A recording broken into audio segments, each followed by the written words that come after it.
Ora, a fé é a certeza das coisas que se esperam e a prova das coisas que não se veem. Foi por ela que os antigos alcançaram bom testemunho. Pela fé, entendemos que os mundos foram criados pela palavra de Deus, de maneira que o visível não foi feito do que se vê. Hebreus 11, do 1 ao 3. Muitos cristãos vêm a mim e me dizem que não têm fé. Quando ouço isso, meu coração fica grandemente perturbado, porque a Bíblia diz com toda clareza, em Romanos 12, 3, que Deus deu a fé a todos os crentes, conforme a medida de fé que Deus repartiu a cada um. Se Deus não nos houvesse dado fé, seria irracional que Jesus Cristo nos pedisse para crer. Ao contrário, Cristo repreenderia as pessoas que não criam. Portanto, quer você reconheça o fato, quer não, quer você sinta, quer não, você recebeu uma medida de fé que habita em seu espírito agora mesmo. Você tem fé suficiente para salvar-se, para curar-se, para ser batizado com o Espírito Santo e para ter milagres realizados em sua vida agora mesmo. Sempre que digo isto, as pessoas começam a arranjar desculpas. Sim, pastor, eu sei que todas as pessoas devem ter alguma fé, mas a minha é tão pequenina que com ela não consigo fazer muita coisa. Certo dia, um amigo do Extremo Oriente me trouxe um pacote em que havia uma semente de mostarda. Fiquei tão encantado que eu gostaria de mostrar a semente de mostarda a todos os membros de minha igreja. Na Coreia, todos os ministros do Evangelho vão à reunião matutina de oração todos os dias, na primavera, no verão, no outono e no inverno. Essas reuniões matutinas de oração se iniciam às 4h30. Se um ministro não comparece, os crentes acham que ele está se desviando. Às vezes, essas reuniões são uma bênção para o ministro, mas muitas vezes são um peso muito grande.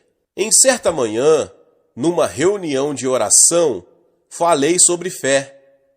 A seguir, coloquei o povo em fila e pedi a todos que passassem em frente do púlpito para ver a semente de mostarda. Um por um, todos os crentes ali presentes viram a semente que eu havia colocado com o máximo cuidado em minha Bíblia. E todos ficaram espantados. Como é pequena! Uma velhinha queria vê-la e não conseguia. Por isso eu lhe disse: chegue mais perto e a senhora verá, bem aqui na Bíblia. Veja. Ó, onde? Eu não a vejo, exclamou a velhinha. De repente, o hálito da vovó soprou a semente para longe. Com todo cuidado e ansiedade, procurei a semente, mas era tão pequenina que jamais a encontrei. Foi quando o Espírito Santo me disse no coração: filho, se aquela semente de mostarda é tão pequenina que o hálito dessa velhinha pôde soprá-la e fazê-la desaparecer, os crentes não deveriam preocupar-se com a medida de fé que receberam. Se tiverem uma fé muito pequena, do tamanho daquela sementinha, podem ordenar a uma montanha que se lance ao mar. Sim, você não precisa preocupar-se com a medida de fé que recebeu. Antes, preocupe-se com o desenvolvimento da fé que você já possui no coração. Há 17 anos, quando me formei no Instituto Bíblico, eu não tinha um centavo. Eu tinha apenas um terno, mas pela fé iniciei uma igreja numa das piores áreas de Seul. Estou dizendo isto para a glória de Deus. Depois de 17 anos, o Senhor nos deu a maior igreja do mundo em um prédio de apartamentos de 14 andares. O custo total das obras somou 5 milhões de dólares e cada centavo foi ganho pela oração de fé. Comparada a outras nações, a Coreia ainda está num estágio de desenvolvimento. Se os cristãos do mundo inteiro, de todas as nações, permitissem que o Senhor os mobilizasse pelo poder vivificador do Espírito Santo, a bandeira da cruz de Cristo seria espalhada pelo mundo todo. Desejo partilhar com vocês o segredo do desenvolvimento da fé adormecida. A Bíblia nos ensina com clareza os passos que devem ser dados para o desenvolvimento desta fé que nos foi dada. Fé é a certeza das coisas que se esperam. Em primeiro lugar, se você quer desenvolver sua fé, a que já existe em seu coração, é preciso que você tenha objetivos claramente definidos. Muitas pessoas oram e pedem generalidades, mas Deus não gosta de ouvir orações a respeito de generalidades. Fé é a substância, a certeza das coisas que esperamos, mas se não temos um objetivo muito bem delineado, Deus não ouve nossas orações. Aprendi essa lição em circunstâncias muito peculiares. Na época em que fundei minha igreja, eu era muito pobre. Realizávamos nossos cultos sob uma tenda de lona do exército, toda rasgada. Os crentes sentavam-se sobre tapetes de tapetes e eu morava numa casa de um quarto só, de chão de terra batida. Certa noite, quando eu estava orando, comecei a sentir-me como um idiota por estar vivendo esse tipo de vida, embora a Bíblia me dissesse que eu sou filho de Deus, um príncipe, filho do Rei dos Reis e Senhor dos Senhores. Por isso, eu disse a mim mesmo: ora, por que um filho de Deus deve levar uma vida dessas, de tanta pobreza? Eu deveria ter pelo menos uma mesa modesta, uma cadeira e uma bicicleta. Nessa época, essas coisas para mim eram quase equivalentes a 1 milhão de dólares. Então eu me ajoelhei e orei: Pai, pelo menos sou digno de ter uma mesa, uma cadeira e uma bicicleta. Por favor, dá-me estas coisas. Louvado seja Deus. Eu creio no nome de Jesus. A seguir, fiquei esperando a resposta 1 mês, 2 meses, 3 meses e finalmente 6 meses, sem que nada acontecesse. Em meu desânimo, eu orei assim: Pai, se não consigo crer que receberei essas coisas, como posso ensinar a esse povo e pedir-lhes que creiam?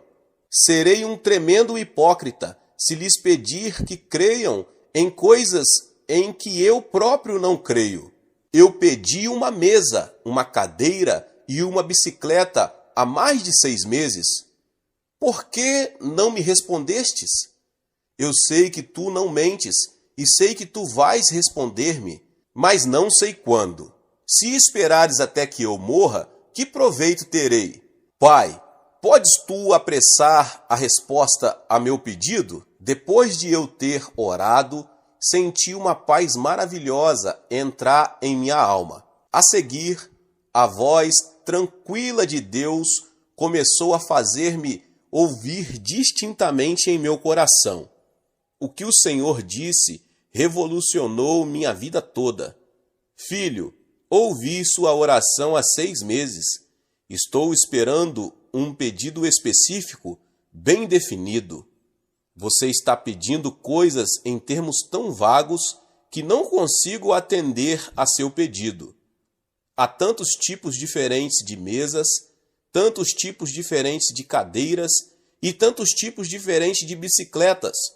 Você apenas me pediu uma mesa, uma cadeira e uma bicicleta, de modo que ainda estou esperando que você me diga que tipo de mesa, cadeira e bicicleta você quer. Ajoelhei-me de novo e orei: Pai, lamento muito. Cancela todas as minhas orações do passado, que eu vou começar tudo de novo. Ajoelhei-me ali e comecei a ver com clareza a mesa, e eu disse: Pai, quero uma mesa de mogno das Filipinas. Entenda isso.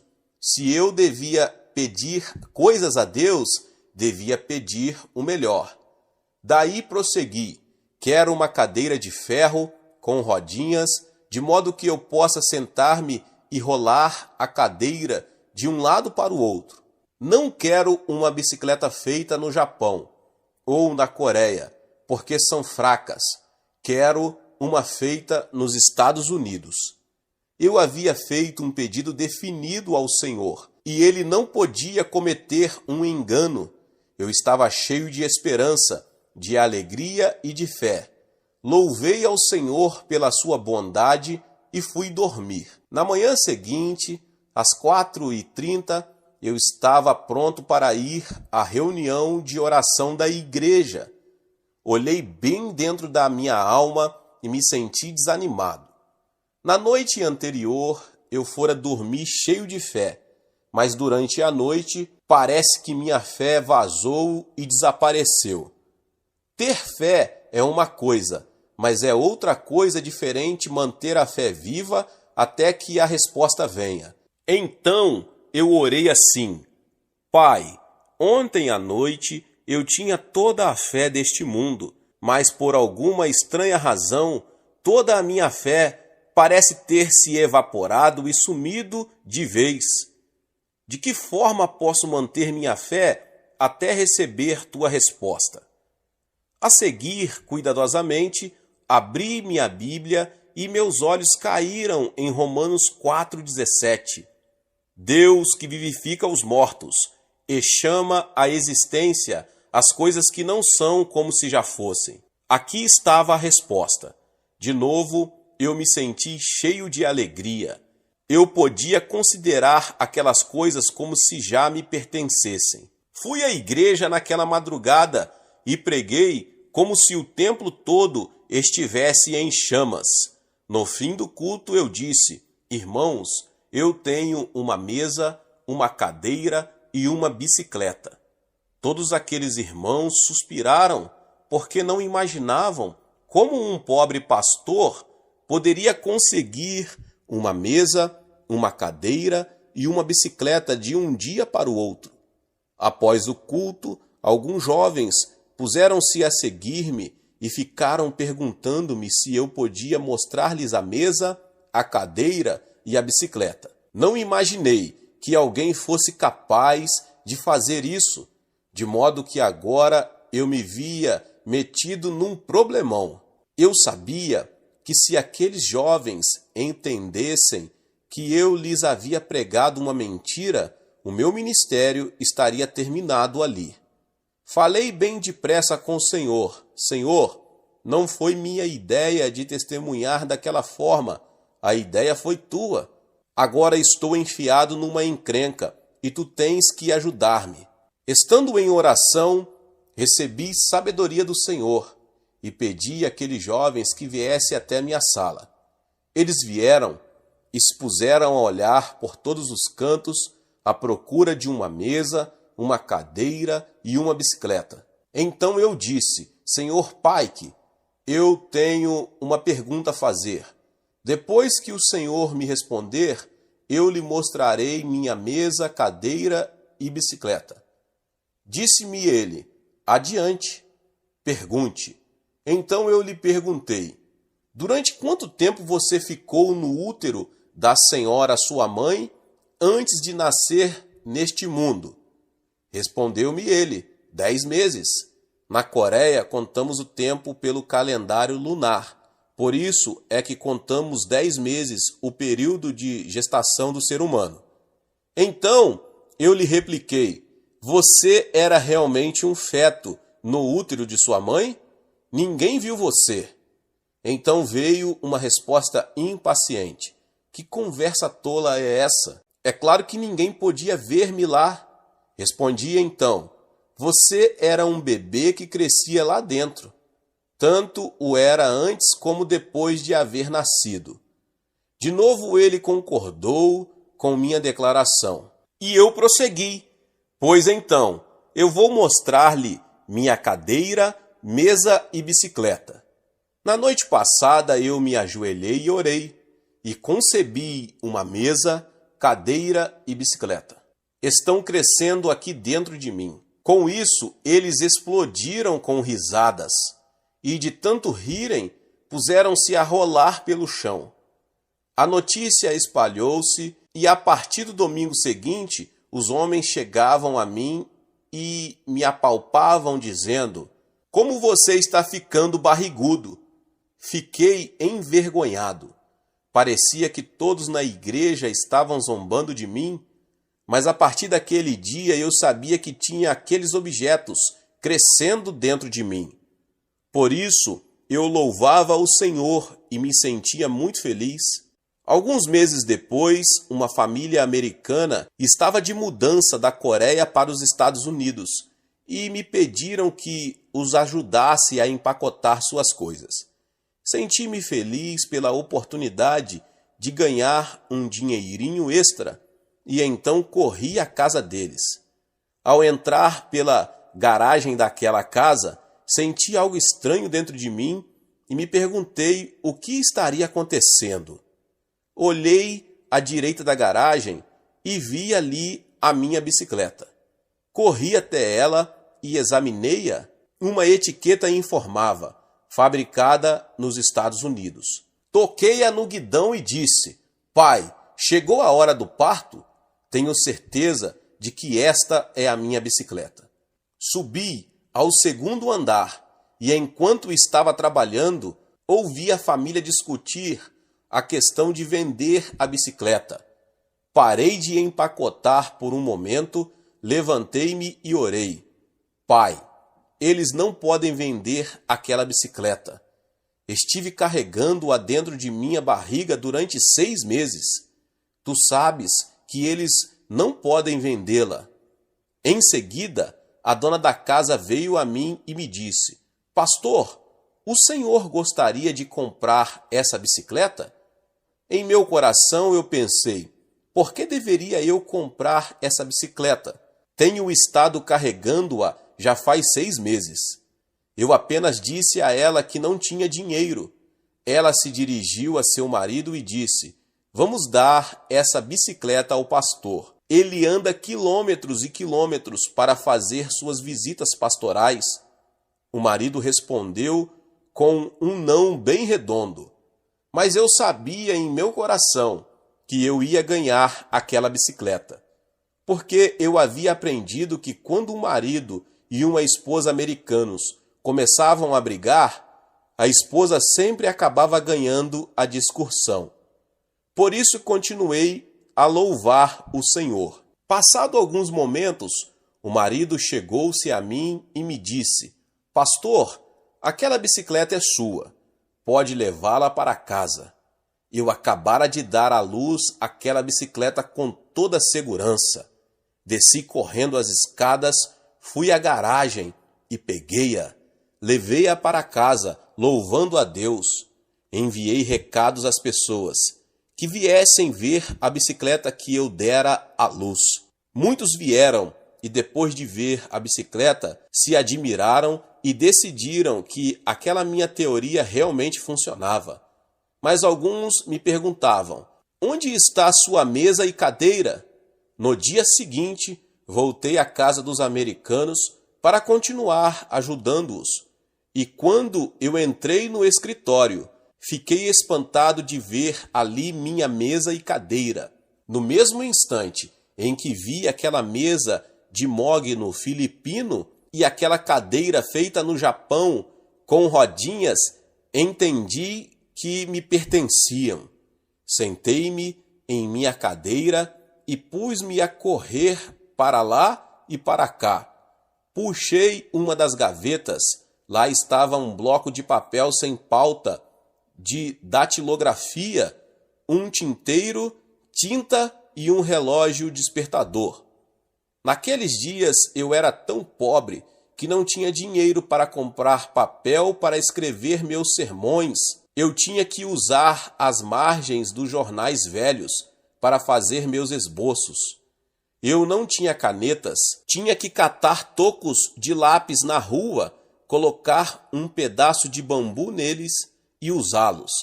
Jamais pensei em ter um relógio despertador, nem em sonhos. Quando eu achava que havia chegado a hora do culto, saía, subia a colina e punha-me a cantar. Em seguida, o povo vinha à igreja. Visto que eu não dispunha de um relógio, às vezes ficava cantando durante 30 minutos, até 1 hora, antes do culto. Quando, pois, vi aqueles objetos, sentei-me ali e orei.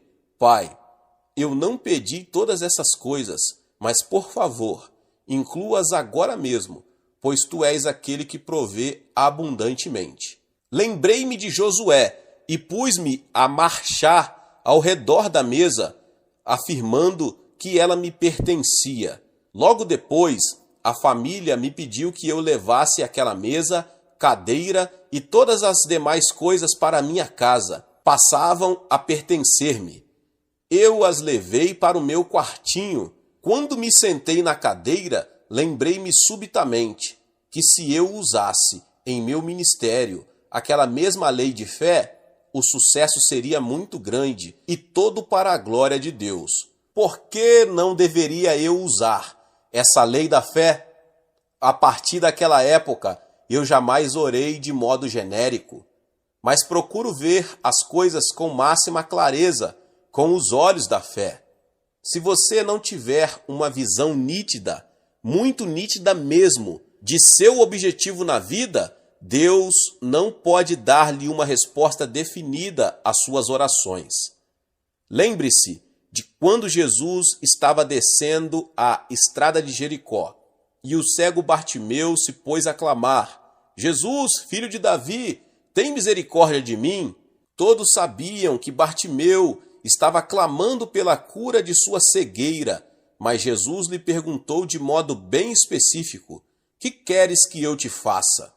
Jesus sabia o que Bartimeu queria, mas Cristo queria que ele fizesse uma declaração bem definida com sua própria boca. Assim disse o cego: Senhor, quero ver. Então Jesus lhe disse: vê, a tua fé te salvou. Não ore mais assim: ó Deus, abençoa a minha igreja ou abençoa a minha família. Que tipo de bênção você deseja? A Bíblia contém mais de 32.500 promessas de Deus. Então, de que tipo de promessa você precisa? Você quer todas as 32.500 de uma só vez? Se você quer que seu marido seja salvo, seja específica em sua oração. Pai, meu marido tem 47 anos de idade. Ele é alcoólatra e é pedreiro, mas não há trabalho e não temos dinheiro. Pai, salva-o. Quando eu oro por minha igreja, eu não digo: Pai, abençoa a minha igreja. Não, eu digo: Pai, este ano nós cremos que tu nos darás 2.000 convertidos. Eu tenho um alvo bem definido. Eu o escrevo em minha mesa de trabalho. Durante vários anos criei que Deus nos daria 2.000 convertidos todos os anos. Este ano, porém, mudei meu alvo. Eu orei assim: Deus, tu tens nos enviado 2.000 novos convertidos todos os anos. Este ano, porém, esquece os 2.000 e envia-nos o dobro. Queremos 4.000 convertidos. Nos primeiros 2 meses, já recebemos 600 novos convertidos. Ser-lhe-á feito conforme você crê em seu coração. Dize-nos as Escrituras que aquilo que atarmos na terra será atado no céu, e o que desatarmos na terra será desatado no céu. Quando Moisés estava nas praias do Mar Vermelho, todo o exército egípcio nos calcanhares dos israelitas, estes não sabiam o que fazer. Então Moisés se pôs a clamar ao Senhor, mas o Senhor repreendeu a Moisés por causa de sua oração. Disse-lhe o Senhor: por que clamas a mim? Dize aos filhos de Israel que marchem. Moisés, estende a tua mão e divide o mar vermelho. Era da responsabilidade de Moisés exercer fé em Deus. É sua responsabilidade hoje, e não de Deus, o exercício de sua fé. Deus lhe deu sua palavra. Ele lhe deu seu espírito e fé. Agora ele lhe pede que você creia. Não precisamos esperar até o próximo ano. Podemos experimentar os milagres da salvação, da cura e das respostas às nossas orações agora mesmo. Em segundo lugar, você deve apresentar um pedido específico. Diz a Bíblia que a fé é a certeza das coisas que se esperam. Esperar algo significa ter entusiasmo a respeito de algo. O cristianismo sem entusiasmo é morto. Deus jamais construirá seu reino em cima de uma fé morta. Ele quer um coração entusiasta. Se você tem um objetivo, você precisa envolvê-lo em entusiasmo e num desejo fervoroso de ver esse objetivo realizado. Quando fui à Grã-Bretanha, meu coração ficou pequenino quando vi tantas catedrais bonitas fechadas.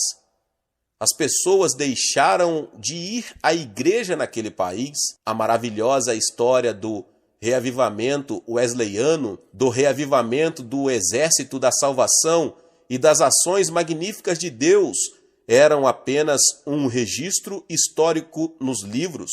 Haviam passado. As pessoas haviam abandonado as igrejas. Não buscavam a Deus como outrora haviam feito. Senti que esse país deve arrepender-se e voltar-se para Deus ou sofrer a escravidão do comunismo. Houve uma ocasião em que a Inglaterra era o país que enviava missionários aos pagãos e Deus a havia abençoado grandemente. Mas por causa da iniquidade e do abandono do Senhor, Deus colocou esse país de lado. Há mais paganismo na Inglaterra e em muitos países desenvolvidos hoje do que em algumas terras do Oriente. Mas o vento do reavivamento do Espírito Santo está soprando por todos os países desenvolvidos e por todo o mundo. Quando Cristo iniciou seu ministério terreno, dirigiu-se ao Rio Jordão e foi batizado por João Batista. Depois ele se levantou e começou a pregar. Todavia, antes que ele fizesse qualquer coisa, os céus se abriram e o Espírito Santo desceu. Por quê? Porque o poder do Espírito Santo é a única resposta para a horrenda situação deste mundo. O Espírito Santo traz entusiasmo ao seu coração. Ele possibilita você enxergar seu objetivo com grande entusiasmo e fica morando dentro de você. Mediante sua imaginação santificada, você começa a ver seu projeto alcançado, realizado, e à medida que você vai caminhando em sua imaginação, você começa a sentir e a usufruir esse objeto alcançado. Há 5 anos, quando o Espírito Santo me pediu que construísse uma igreja do tamanho do Royal Albert Hall da Inglaterra, capaz de acomodar 10.000 pessoas, coloquei esse objetivo claríssimo em meu coração. Pus-me a alimentar um desejo entusiástico e, através de minha imaginação, 5 anos antes de a igreja estar construída, eu vi o edifício, entrei nele, usufruí de suas instalações e preguei de seu púlpito vezes sem conta. Fiz isso tantas vezes que algumas pessoas julgaram que eu estava ficando louco. Na verdade, eu estava vivendo a realidade pela fé e em imaginação. Nosso Pai Celestial é um Deus que usa a imaginação, porque a Bíblia diz que Deus nos criou à sua imagem e semelhança. Antes que Deus pudesse criar-nos à sua imagem, era preciso que Ele nos criasse em sua imaginação. Se usarmos nossa imaginação e virmos povos e nações levantados pelo poder do Espírito Santo, o mundo será sacudido. Veja isto e você passará a possuí-lo em sua imaginação. A seguir, você vai experimentar sua realidade. Muitas pessoas querem ter o que objetivam na realidade, antes de tê-lo em sua imaginação, mas as coisas não funcionam assim. Se você não mudar sua imaginação, não torná-la diferente, na verdade você não poderá ter vitória em sua vida. Disse o Senhor Jesus: arrependei-vos, está próximo o reino dos céus. A palavra grega para arrepender-se é metanoia, que significa mudar o modo de pensar, mudar o modo de sentir. Mediante Cristo, podemos mudar, sair da consciência de pecado e entrar na consciência de justiça, sair da consciência de doença para a consciência de saúde, da consciência de fracasso para a consciência de sucesso. Manda-nos a Escritura que vigiemos nosso coração acima de todas as coisas, porque do coração partem todas as saídas da vida. Sua vida futura depende de seu pensamento hoje e de sua imaginação. Se você encher seu coração de pensamentos negativos, você jamais será vitorioso. Durante uma estada de 3 dias em Cardiff, tive um período de maravilhosa camaradagem com os pastores que ali estavam. Eles estavam falando de como as Ilhas Britânicas se haviam tornado um campo missionário difícil. Com enorme pesar, eles discutiam as dificuldades e as circunstâncias impossíveis. Por fim, disse eu: sim, é difícil porque vocês estão dizendo que é difícil. Vocês acham que Deus acha essa tarefa difícil? Responderam eles: não, achamos que não. Então eu lhes retorqui: muito bem, se Deus não acha a tarefa difícil, não digam que é difícil. Meus irmãos e irmãs, pensem como Deus pensa.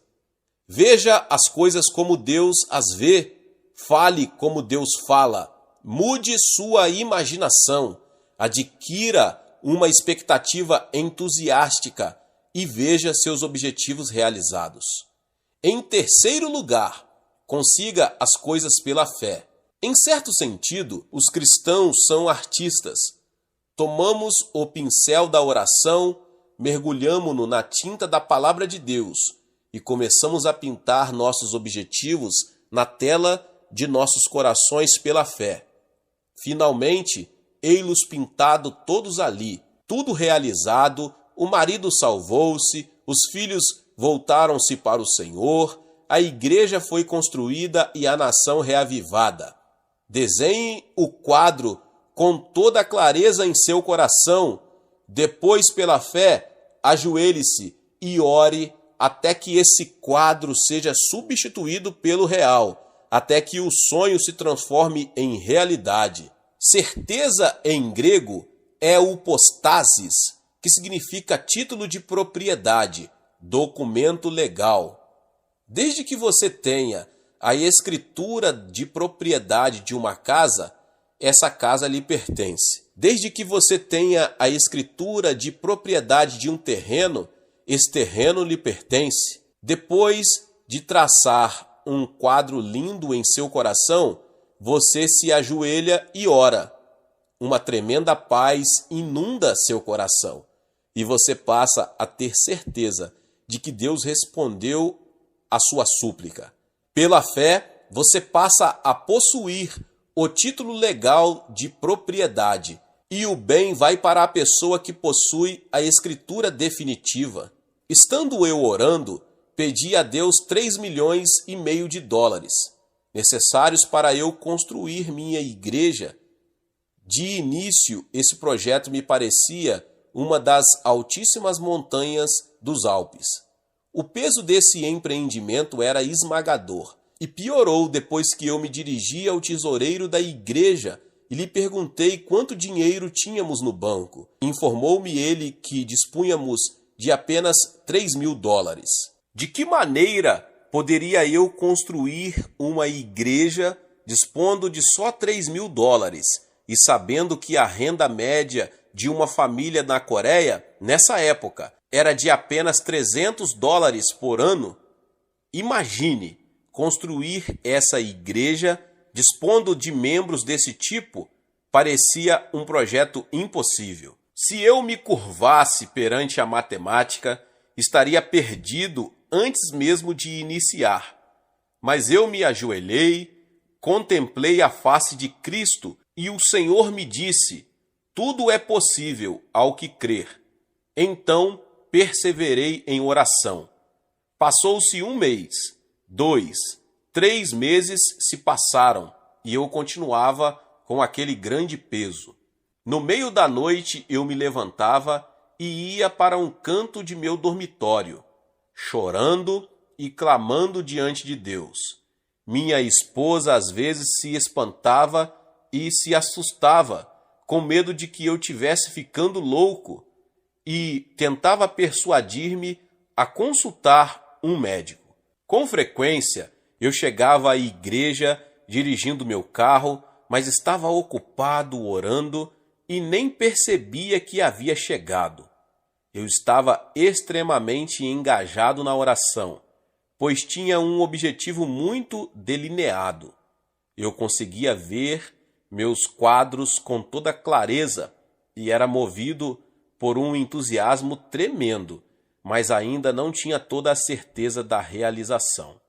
Finalmente, depois de 3 meses, numa certa manhã, minha mulher me chamou para o café. Estando sentado à mesa, uma tremenda paz encheu todo o meu ser. Era a certeza que chegava.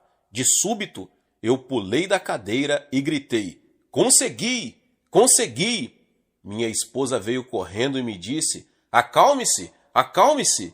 Que foi que você conseguiu?" Respondi-lhe imediatamente: 3,5 milhões de dólares. Ela ficou pensando que eu estava maluco, mas eu disse a ela que essa convicção estivera crescendo dentro de mim, algo no valor de 3,5 milhões de dólares. A partir desse dia, os 3,5 milhões de dólares me pareciam uma pedrinha na palma de minha mão. Eu sabia que me pertenciam e que a resposta estava a caminho. Hoje, a igreja está edificada e paga. Deus é o mesmo em todo o universo. É a nossa fé que move a mão de Deus. Liberte-se desse pensamento negativo, segundo o qual a tarefa à sua frente é impossível. Substitua pela ideia positiva de que tudo é possível ao que crer no Senhor Jesus Cristo. Em quarto lugar, quando você tiver essa certeza, deve começar a invocar as coisas que ainda não tem, como se já as tivesse. Você precisa crer na palavra de Deus, a palavra de criação. Deus disse: haja luz e houve luz. Ele criou os céus e a terra pela sua palavra. Deus criou as estrelas e todo o universo pela sua palavra. E Deus quer que você pronuncie as mesmas palavras com sua própria boca. Abraão estava com 100 anos de idade e Sara com mais de 90, quando Deus lhe deu a promessa e a certeza de que eles teriam um filho. Todavia, Deus impôs uma condição. Abraão deveria chamar seu filho, que ainda não existia, como se ele já houvesse nascido. Deus disse: vou mudar seu nome. Você não se chamará mais Abrão, mas Abraão, que significa pai de multidões. E sua esposa não será mais Sarai, mas Sara, que significa anfitriã. Abraão poderia ter retrucado: Todas as pessoas vão rir de nós, porque não temos um filho sequer, e chamamo-nos um ao outro anfitriã e pai de muitas nações. Vão pensar que ficamos loucos.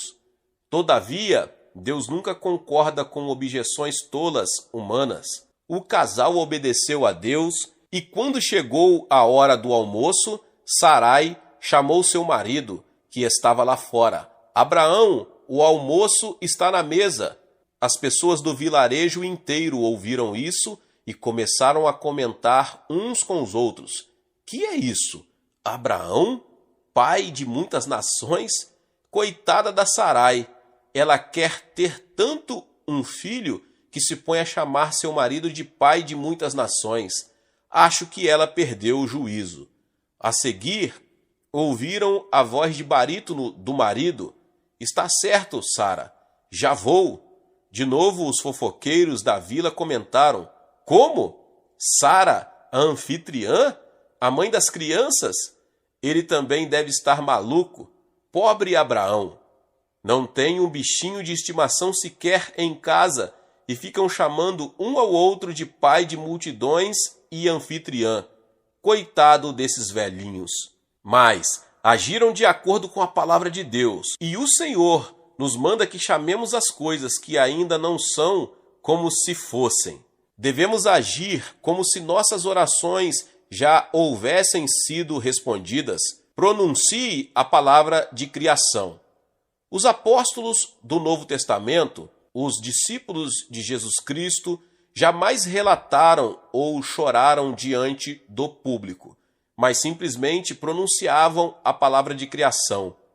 Quando, orando a sós, realmente eles relutavam e choravam diante de Deus, mas na presença do povo, na vanguarda do campo de batalha, jamais choravam, jamais agonizavam, apenas pronunciavam a palavra da criação.